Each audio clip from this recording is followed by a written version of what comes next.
Hello everyone, CGPSC ABCD में आप सभी का स्वागत है। इस वीडियो के अंदर हम बंधित श्रम पद्धति उत्सादन अधिनियम या फिर कह लें bonded labour system abolition act के बारे में हम महत्वपूर्ण एमसीक्यूज़ का अध्ययन करेंगे। ठीक है, इस वीडियो के अंदर हम इस अधिनियम से संबंधित 10 महत्वपूर्ण एमसीक्यू का एनालिसिस करेंगे और इस 10 एमसीक्यू के माध्यम से ही कोशिश करेंगे कि ये जो टॉपिक है, ये जो अधिनियम है, वो समाप्त हो जाए। ठीक है, ये जो सीजी लेबर ऑफिसर रिक्रूटमेंट 2023 का एग्ज़ाम है उसके दृष्टि से इम्पॉर्टेंट है। साथ ही साथ भविष्य में जब भी कोई सा भी एग्ज़ाम होता है, ठीक है, चाहे वो सिविल जज का एग्ज़ाम हो, हाई कोर्ट के जो एग्ज़ाम्स होते हैं, उन सभी का अगर हो तब भी वहाँ पर भी ये वाला जो टॉपिक है आपके लिए इम्पोर्टेंट हो सकता है। ठीक है, तो चलिए हम अपने वीडियो की शुरुआत कर सकते हैं और बढ़ते हैं पहला क्वेश्चन की ओर। पहला प्रश्न है कि बंधित श्रम पद्धति उत्सादन अधिनियम के बारे में विचार करें। ठीक है, यहाँ पे 3 कथन दिया गया है, तीनों कथनों में सत्य असत्य का पहचान करके हमको सही विकल्प तक पहुँचना है। पहला है, यह अधिनियम 9 फरवरी 1976 को पूरे देश में लागू हुआ था। क्या ये सही है? जी हाँ, ये बिल्कुल सही है। ठीक है, तो याद रखिएगा कि ये बंधित श्रम पद्धति उत्सादन अधिनियम जो है 1976 का अधिनियम है। ठीक है, तो यह अधिनियम पूरा इस प्रकार ही लिखा हुआ आता है, बंधित श्रम पद्धति उत्सादन अधिनियम 1976, और 9 फरवरी 1976 ईस्वी को पूरे देश में, अर्थात कह सकते हैं कि पूरे भारत भर में ये लागू हुआ था। ठीक है, इसके 7 अध्यायों में कुल 27 धाराएं हैं, ये भी ठीक है। इस अधिनियम के अंतर्गत कुल 7 अध्याय हैं और इन 7 अध्याय में देखेंगे तो कुल 27 धाराएं हैं, जिसके अंतर्गत ये बंधित श्रम से संबंधित सारे नियमों को उल्लेखित किया गया है। ठीक है, और तीसरा है, धारा 2 में बंधित श्रम पद्धति को परिभाषित किया गया है। ये वाला कथन भी बिल्कुल सही है। इस प्रकार हम ये कह सकते हैं कथन 1, 2, 3 तीनों सही है और हमारा ऑप्शन नंबर डी जो होगा एकदम से राइट होगा। ठीक है, देखिए, बंधित श्रम पद्धति उत्सादन अधिनियम इसलिए लाया गया था कि जो बंधित श्रम या फिर बंधुआ मजदूर, अगर सीधी सी अगर भाषा में जानना चाहे, इसका मतलब क्या हुआ? बंधुआ मजदूर।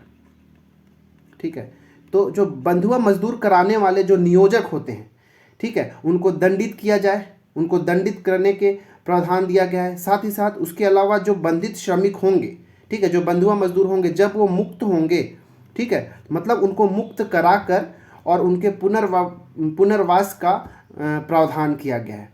ये पूरा बंधित श्रम पद्धति अधिनियम के अंतर्गत। ठीक है, तो आगे हम बहुत सारा और देखेंगे। मतलब एक चीज़ और याद रखिएगा कि जो बंधुआ मजदूर है, इसके क्या क्या कारण होते हैं या क्यों होता है, आगे हम नेक्स्ट स्लाइड के अंदर देखेंगे। और बंधुआ, ये जो अधिनियम है, सीधी सी बात ये करता है कि जो बंधित श्रम होता है वह एक दंडनीय अपराध है, उसके लिए इस अधिनियम में दंड का भी प्रावधान किया गया है। ठीक है, चलिए दूसरा प्रश्न देखते हैं और समझते हैं कि उसका आंसर क्या होगा। दूसरा प्रश्न है कि निम्नलिखित में से कौन सा विकल्प बंधित श्रम पद्धति के अंतर्गत नहीं है?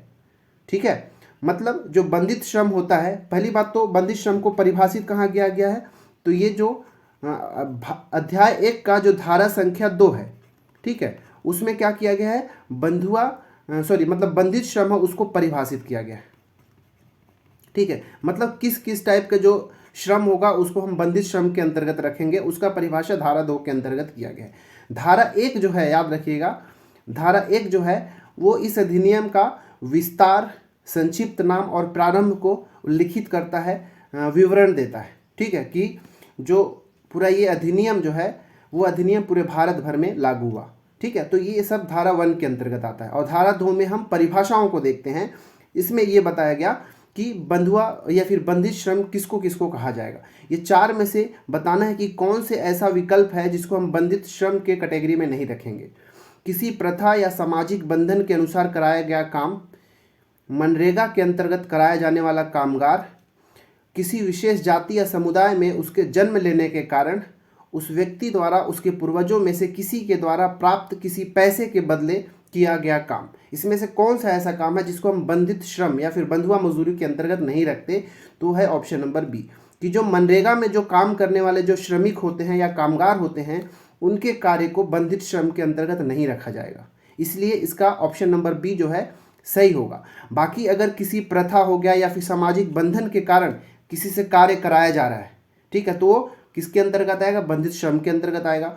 जैसे कोई विशेष प्रकार की जाति होता है, उससे वही काम कराया जाएगा जबरदस्ती कि भाई तुम यही काम करो, ठीक है, तो ये भी क्या होगा? बंधुआ या फिर बंधित श्रम के अंतर्गत आएगा। किसी के जन्म लेने के कारण, कोई किसी समुदाय या जाति में जन्म लेता है, उसके जन्म के कारण उससे हम जबरदस्ती बंधित श्रम नहीं करा सकते। तो ये वाला भी जो ऑप्शन सी है वो बंधित श्रम के अंतर्गत आएगा। और जो चौथा ऑप्शन है, उस व्यक्ति द्वारा, उसके, अगर मान लो कोई व्यक्ति है, उसके पूर्वज किसी से धन उधार लिए थे, अब उसके पूर्वजों के उधार लेने के कारण उस व्यक्ति से भी जबरदस्ती कोई काम कराया जाए उस पैसे के एवज में, तो ये गलत होगा, वो बंधित श्रम के अंतर्गत आएगा। इस प्रकार जो चौथा डी ऑप्शन है वो भी बंधित श्रम के अंतर्गत है। और केवल ऑप्शन बी जो है, जो कि मनरेगा वाला है, ये बंधित श्रम के अंतर्गत नहीं आएगा।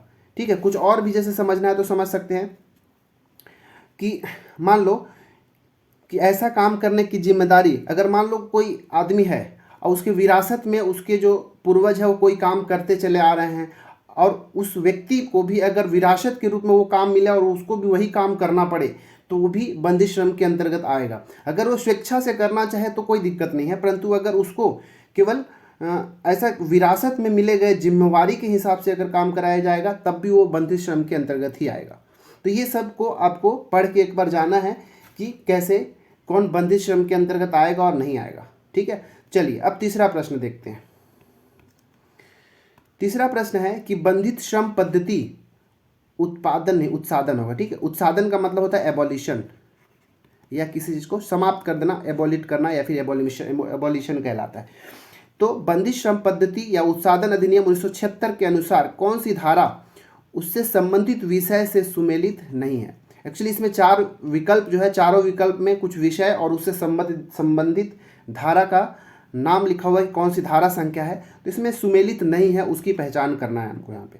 ठीक है, तो किसी देखते हैं, किसी व्यक्ति को बंधित श्रम या फिर बलात् श्रम के लिए विवश नहीं किया जाएगा, ये कौन सी धारा के अंतर्गत, इस अधिनियम के कौन से धारा के अंतर्गत यह कहा गया है कि किसी व्यक्ति को बंधित श्रम या फिर बलात् श्रम के लिए विवश, जोर जबरदस्ती नहीं कराया जा सकता? तो क्या ये धारा 4 है क्या?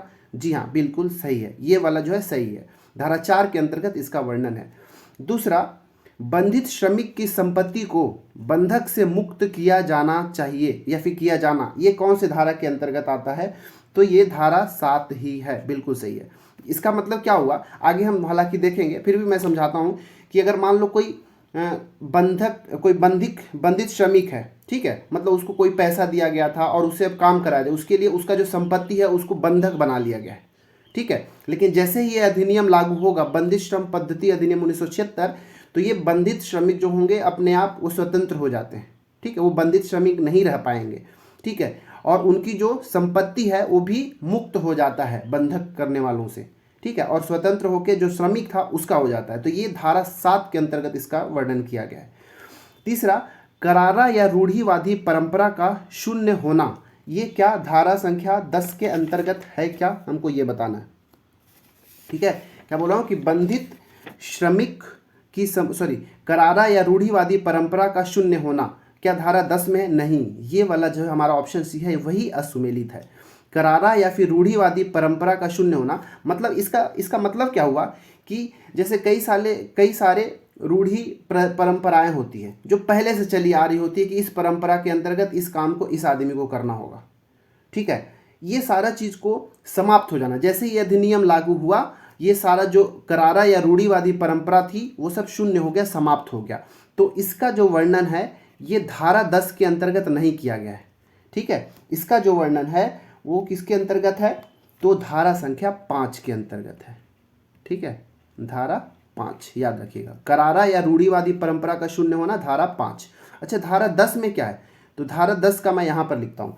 जो धारा 10 है वो बोलता है कि जैसे ही ये अधिनियम बंदिश श्रम पद्धति अधिनियम 1976 लागू होगा, तो इस अधिनियम को लागू करने वाले अधिकारी कौन कौन से हैं, ठीक है, किसको ये अधिकार है लागू करने का, तो ये अधिकारियों का यहाँ पे वर्णन मिलता है कि किसको होगा। तो इसके अंतर्गत जो राज्य होता है वो राज्य सरकार वो प्रदान करता है शक्तियों इसका, जैसे जो जिला मजिस्ट्रेट होता है उसको कुछ शक्तियाँ प्रदान करता है कि ये जो अधिनियम हो कैसे लागू होगा, ठीक है, उसको लागू करने का सही तरीके क्या होगा, इसके लिए जो जिला मजिस्ट्रेट होता है उसको इसके लिए कुछ शक्तियां प्रोवाइड करता है। कौन? राज्य सरकार।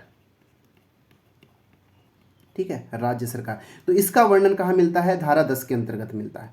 और चौथा है सतर्कता समितियों का गठन, धारा संख्या 13। ये वाला भी सही है। ठीक है, सतर्कता समितियों के बारे में हम आगे भी देखेंगे, हालांकि उसके लिए मैं अलग से क्वेश्चन आपके लिए बना कर लाया हूँ। इसके लिए क्या होता है, प्रत्येक जिला में जो राज्य सरकार होता है, प्रत्येक जिला के अंदर राज्य सरकार जितना चाहे उतना सतर्कता समितियों का गठन कर सकता है। ठीक है, वो गठन कैसा होता है मैं आगे भी बताऊंगा। तो इसका जो आंसर था ऑप्शन नंबर सी सही आंसर था। ठीक है, चलिए बढ़ते हैं चौथा प्रश्न के अंदर। चौथा प्रश्न है, ये बहुत अच्छा क्वेश्चन है और इम्पॉर्टेंट क्वेश्चन है। ठीक है, यहाँ से ये सोच समझ के इसका आंसर देना होगा। क्या है कि बंधित श्रम पद्धति उत्सादन अधिनियम 1976 के अंतर्गत यदि कोई बंधित श्रमिक जेल में बंद है तो इस अधिनियम के लागू होते ही उसे क्या किया जाएगा? तुरंत छोड़ दिया जाएगा, उसकी सज़ा को कम कर दिया जाएगा, न्यायालय में मुकदमा चलाया जाएगा, या फिर उसके सज़ा में कोई भी परिवर्तन नहीं होगा? इसका सही आंसर क्या होगा, हमको ये बताना है। ठीक है, तो इसका क्या आप पढ़ा है तो आपने इसे देखिए। एक चीज़ क्या है कि आप वीडियो को पॉज करके आप एक बार खुद से एक अनुमानतः आंसर भी लगा सकते हैं और देख सकते हैं कि आपका कितना आंसर सही होगा। ठीक है, ठीक है, तो इसका जो सही आंसर है वो है ऑप्शन नंबर ए। ठीक है, क्या हुआ कि मान लो अगर कोई बंधित श्रमिक है, वो कारणवश किसी कारणवश वो जेल के अंदर है। अब क्या हुआ, बंधित श्रम पद्धति उत्सादन अधिनियम 1976 लागू हो गया। अब 1976 ये अधिनियम जैसे ही लागू होगा, क्या किया जाएगा कि उस अधिनियम के तहत उस बंदी को, वो जो बंधित श्रमिक था जो कि जेल में था, उसको छोड़ दिया जाएगा। ठीक है, देखिए अब हो सकता है कि इसके लिए कुछ और भी प्रावधान है कि अगर मान लो वो जो श्रमिक है वो उसका एक कोई बहुत बड़ा अपराध हो, जैसे मर्डर वगैरह, हत्या वगैरह का अपराध हो, उसके लिए अलग कानून हो सकता है। परंतु जो इस बंधित श्रम पद्धति अधिनियम 1976 का जो धारा संख्या 6 है, ठीक है, मैं यहाँ पे धारा संख्या भी बता रहा हूँ, धारा संख्या 6 के अंतर्गत यह वर्णन किया गया है कि अगर वह बंधित श्रमिक जेल के अंदर है तो क्या होगा, उसको तुरंत छोड़ दिया जाएगा। ठीक है, और भी बहुत सारे धारा संख्या 6 के अंतर्गत वर्णन है, जैसे कि अगर मान लो कोई बंधित ऋण की वसूली के लिए न्यायालय में कोई मुकदमा चल रहा है। ठीक है, तो जैसे ही ये अधिनियम चालू हो जाएगा, मान लो क्या बोल रहा हूँ कि अगर मान लो कोई बंधित श्रमिक है, वो ऋण लिया हुआ है और उसके वसूली से संबंधित न्यायालय के अंदर कोई मुकदमा चल रहा हो, तो इस अधिनियम के लागू होते ही वो जो मुकदमा है वो खारिज हो जाएगा। ठीक है, याद रखिएगा, मुकदमा का खारिज होना। कौन सा मुकदमा?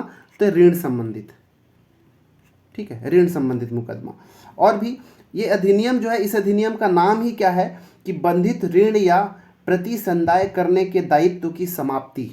ठीक है, मतलब कोई भी अगर वो ऋण लिया है जिसके कारण वो बंधित श्रमिक का कार्य कर रहा है, तो उसका क्या होगा, उससे उसको आज़ादी मिल जाएगा, उसको फिर से वो ऋण को वापस करने की आवश्यकता नहीं होगी, जरूरत नहीं पड़ेगा।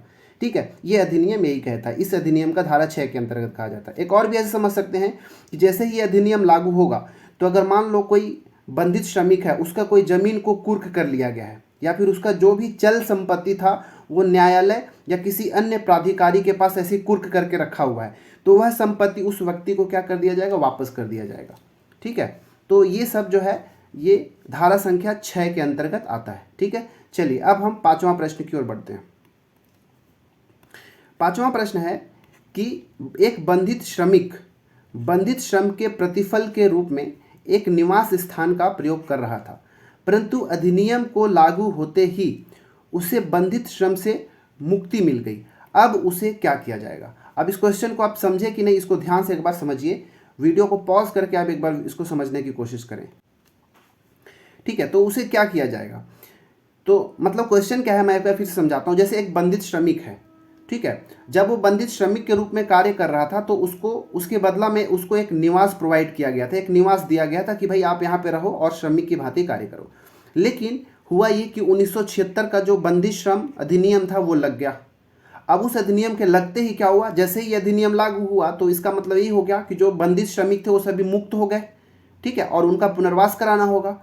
तो अब जो उस घर के अंदर जिस स्थान पर वो रह रहा था, क्या वह स्थान उसी बंधित श्रमिक का, उस श्रमिक का रह पाएगा कि कुछ और होगा? तो ये 4 ऑप्शन में से कौन सा इसका सही है?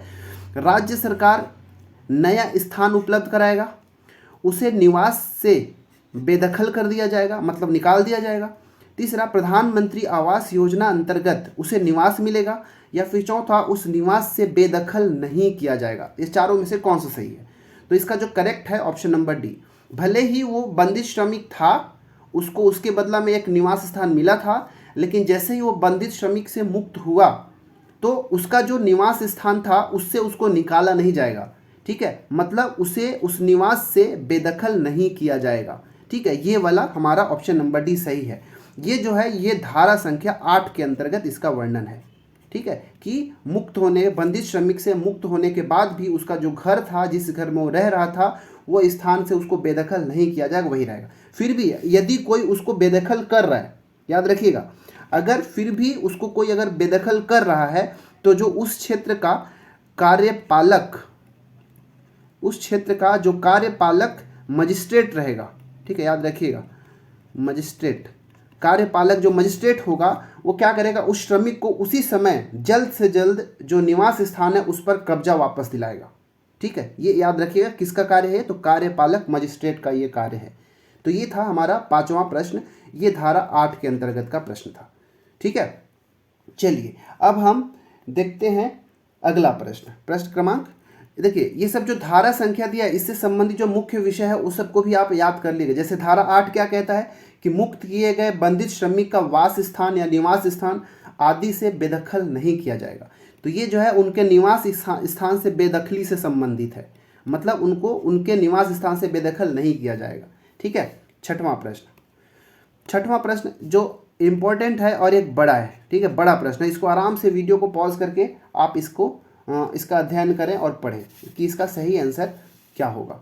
ठीक है, प्रश्न क्रमांक 6 है कि बंधित श्रम पद्धति अधिनियम 1976 के अंतर्गत सतर्कता समितियों के गठन के बारे में विचार करें। ठीक है, कि इसमें से कौन सा सही है हमको ये बताना है।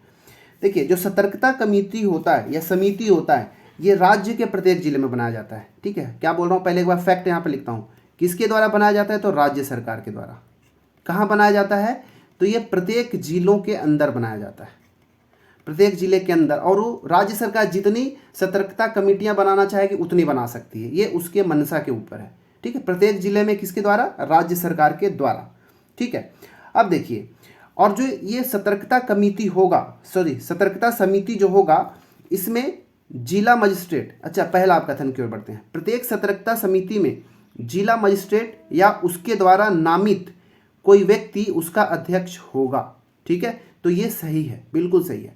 ये सतर्कता समिति का गठन राज्य सरकार किया, प्रत्येक जिले में किएगा, लेकिन अब उसकी अध्यक्षता की बात करेगा तो अगर मान लो जिला मजिस्ट्रेट अपने द्वारा किसी व्यक्ति को नामित नहीं करता, खुद ही अगर उसको अटेंड करने जा रहा है, तो जिला मजिस्ट्रेट ही क्या होगा, उसका अध्यक्ष होगा। नहीं तो जिला मजिस्ट्रेट अपने स्थान पर किसी व्यक्ति को नामित भी कर सकता है कि वो अध्यक्षता करे।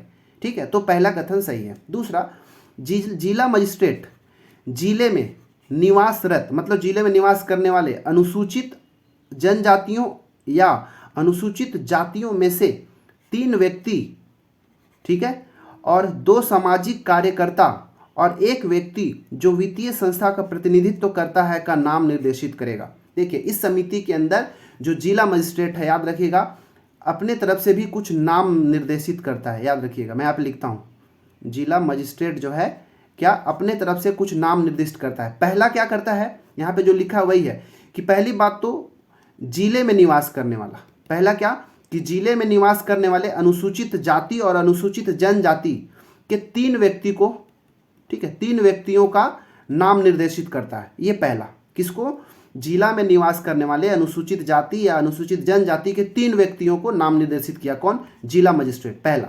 दूसरा क्या करता है कि उसी जिले में निवास करने वाले दो सामाजिक कार्यकर्ताओं को भी क्या करता है, निर्देशित करता है, नाम निर्देशित करता है, कौन, जिला मजिस्ट्रेट। और एक और कि उस जिले में जो किसी वित्तीय संस्था का प्रतिनिधित्व करता हो, एक और व्यक्ति का नाम भी निर्देशित कर सकता है। मतलब 3, 2, 5 और 1, 6 व्यक्तियों का नाम निर्देशित कौन करता है, तो जिला मजिस्ट्रेट करता है।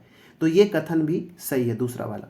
तीसरा है, जिले में ग्रामीण विकास से संबंधित शासकीय अशासकीय अभिकरणों का प्रतिनिधित्व करने के लिए अधिक से अधिक 3 व्यक्तियों को राज्य सरकार द्वारा नाम निर्देशित किया जाएगा। ये वाला भी सही है। तो यहाँ पे हम दूसरे पॉइंट में देखें, क्या पहले में देखें कि उसका अध्यक्षता कौन करेगा, दूसरे में ये देखें कि जिला मजिस्ट्रेट जो है कौन कौन से व्यक्तियों का नाम निर्देशित करेगा उस समिति के लिए, और तीसरा में क्या है कि राज्य सरकार, ठीक है, तीसरा में क्या है कि राज्य सरकार जो है वो भी अधिक से अधिक 3 व्यक्तियों का नाम निर्देशित कर सकता है इस समिति के अंदर। ठीक है, ये तीनों व्यक्ति इसलिए होंगे ताकि उस जिले में जो भी शासकीय अशासकीय अभिकरण हैं, ठीक है, जो संस्थाएं हैं, उसका प्रतिनिधित्व किया जा सके। मतलब यहाँ पे ए बी सी तीनों सही है, हमारा डी ऑप्शन सही होगा, उपरोक्त सभी। तो ये इसको अच्छे से याद रखिएगा भाई, ठीक है। इसको आप फ्लो चार्ट बना के याद रखिएगा कि जिला मजिस्ट्रेट किसको किसको निर्देशित कर सकता है और राज्य सरकार किसको किसको निर्देशित कर सकता है, ठीक है। साथ ही साथ क्या होता है, हर एक तहसील में भी उपखंड, हाँ, सभी तहसील के अंदर भी उपखंड सतर्कता समितियों का भी गठन किया जाता है, याद रखिएगा। उपखंड ये भी राज्य सरकार के द्वारा ही बनाया जाता है, ठीक है। चलिए अब 7वां प्रश्न की ओर बढ़ते हैं। 7वां प्रश्न है कि यदि इस अधिनियम के अनुसार ऋण समाप्त हो गया है और लेनदार फिर भी भुगतान राशि स्वीकार करता है तो दंड का क्या प्रावधान है, उसको क्या दंड दिया जाएगा, हमको ये बताना है, ठीक है। 1 वर्ष का जेल और जुर्माना, या फिर 2 वर्ष का जेल, या फिर 3 वर्ष का जेल और जुर्माना, या फिर कोई भी प्रावधान इस तरह का नहीं है, हमको ये बताना है। अब इसका समझने से पहले इसको समझिए कि ये जो है इसका वर्णन धारा संख्या 9 में वर्णन है, ठीक है। इस अधिनियम का जो धारा 9 है इसमें क्या कहा गया है, इस अधिनियम का जो पहले नाम है याद रखिएगा इस धारा का, समाप्त ऋण के लिए, समाप्त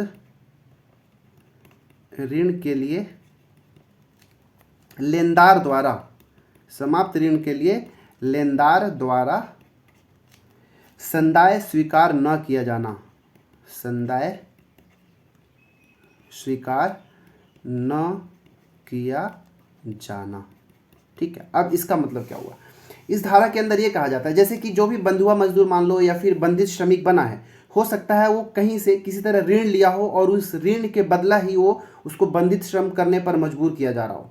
तो जैसे ही ये अधिनियम 1976 का ये बंधित श्रम अधिनियम लागू होगा तो जितने भी तरह का ऋण लिया गया था बंधित श्रमिकों के द्वारा वो ऋण पूरी तरीके से समाप्त कर दिया जाएगा, ठीक है। ऐसा माना जाएगा कि वो किसी भी तरह का ऋण नहीं लिया गया था, ठीक है। मतलब इस अधिनियम के अनुसार यदि कोई बंधित ऋण समाप्त हो गया, चाहे वो ऋण किसी भी तरह लिया गया हो, ठीक है, या जैसे ही ये अधिनियम लागू होगा तो जितने भी तरह का ऋण बंधित श्रमों के द्वारा लिया गया है वो सारे ऋणों को समाप्त माना जाएगा। मोटा मोटी बात यही है, वो सारे ऋणों को समाप्त माना जाएगा। लेकिन अब जैसे ही ये अधिनियम लागू हुआ और जो लेनदार है, ठीक है, जिससे ऋण लिया गया था, अगर वो क्या करता है कि उनसे ऋण अभी भी वसूल कर रहा है, ले रहा है, तो उसको कितने या फिर क्या जुर्माना या फिर क्या दंड होगा, ठीक है, हमको ये बताना है। तो इसका जो सही आंसर है ऑप्शन नंबर सी, याद रखिएगा कि यदि ऐसा कोई करता है तो उसको 3 वर्ष का जेल और साथ ही साथ उसको कुछ जुर्माना राशि भी देना पड़ेगा।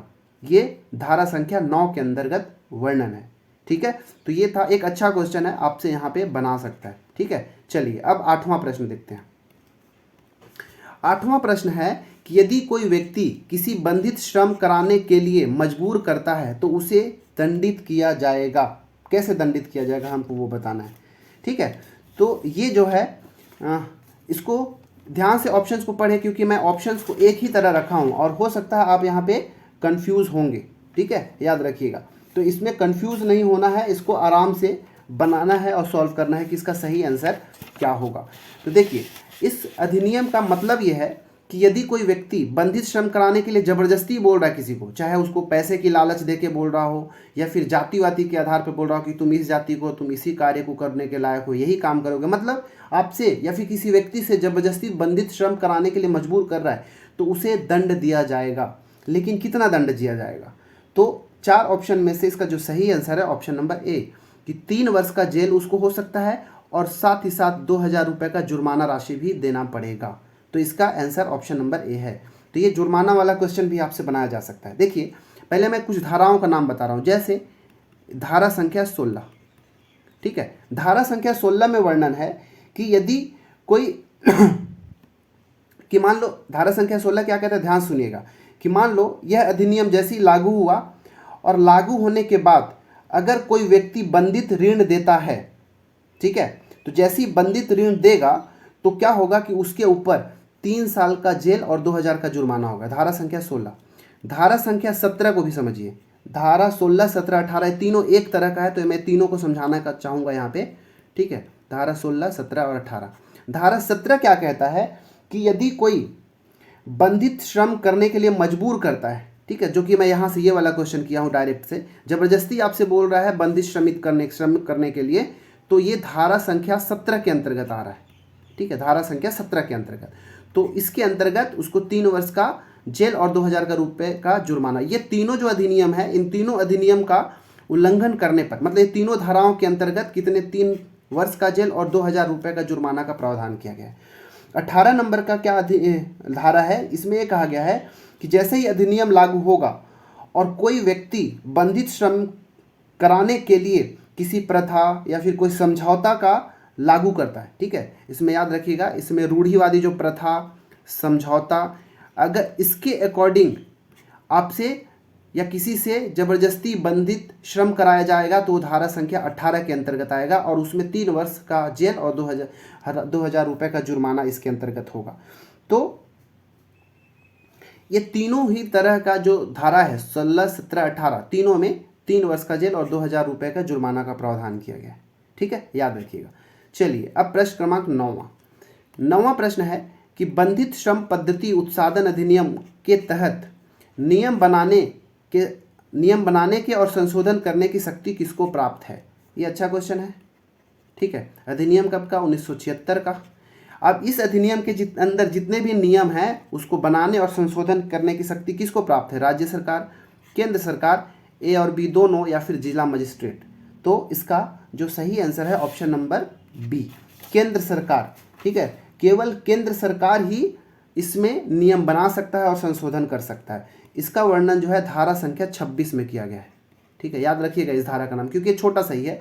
धारा संख्या 26 क्या कहता है कि बंधित श्रम पद्धति अधिनियम 1976 के अंतर्गत जितने भी नियम है उसमें संशोधन करने का और नियम बनाने की शक्ति किसको है, केंद्र सरकार को है। बस इसमें आपको इतना ही याद रखना है।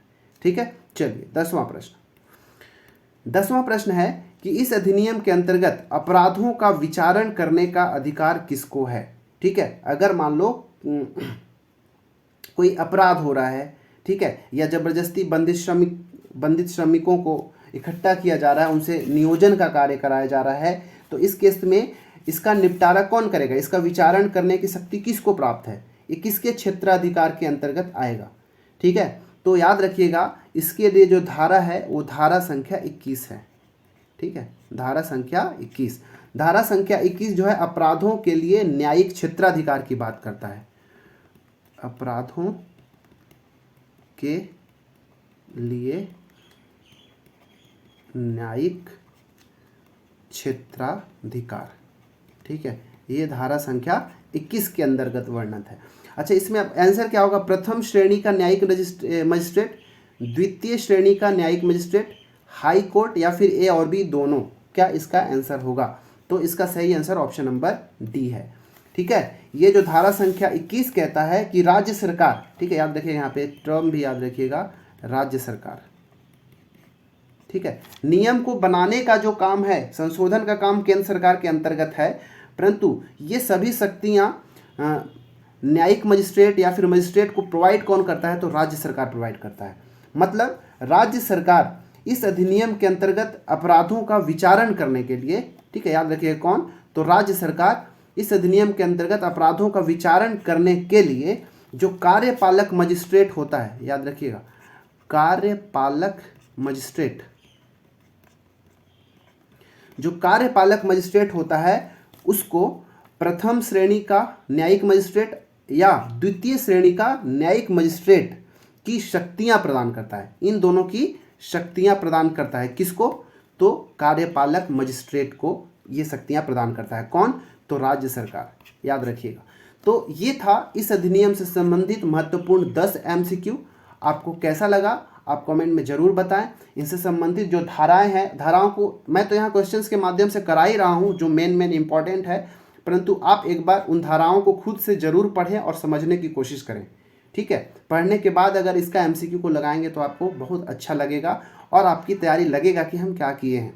ठीक है, तो ये हमारा था 9वां वीडियो। ठीक है, श्रम अधिनियम से संबंधित ये 9वां वीडियो था। इस प्रकार अगर मैं देखूं तो मोटा मोटी आपको 90 क्वेश्चंस मैं करा चुका हूं, लेकिन ये 90 क्वेश्चन को कराने के पीछे अभी तक मैं लगभग 200 क्वेश्चन हो गया होगा। अगर इन सबसे एक वन लाइनर या अच्छा वन लाइनर टाइप का क्वेश्चन बनाया जाए तो 200 क्वेश्चन बनाया जा सकता है, परंतु मैं 200 क्वेश्चन को आपके लिए मैं 90 क्वेश्चन के अंदर सिमटा दिया हूँ।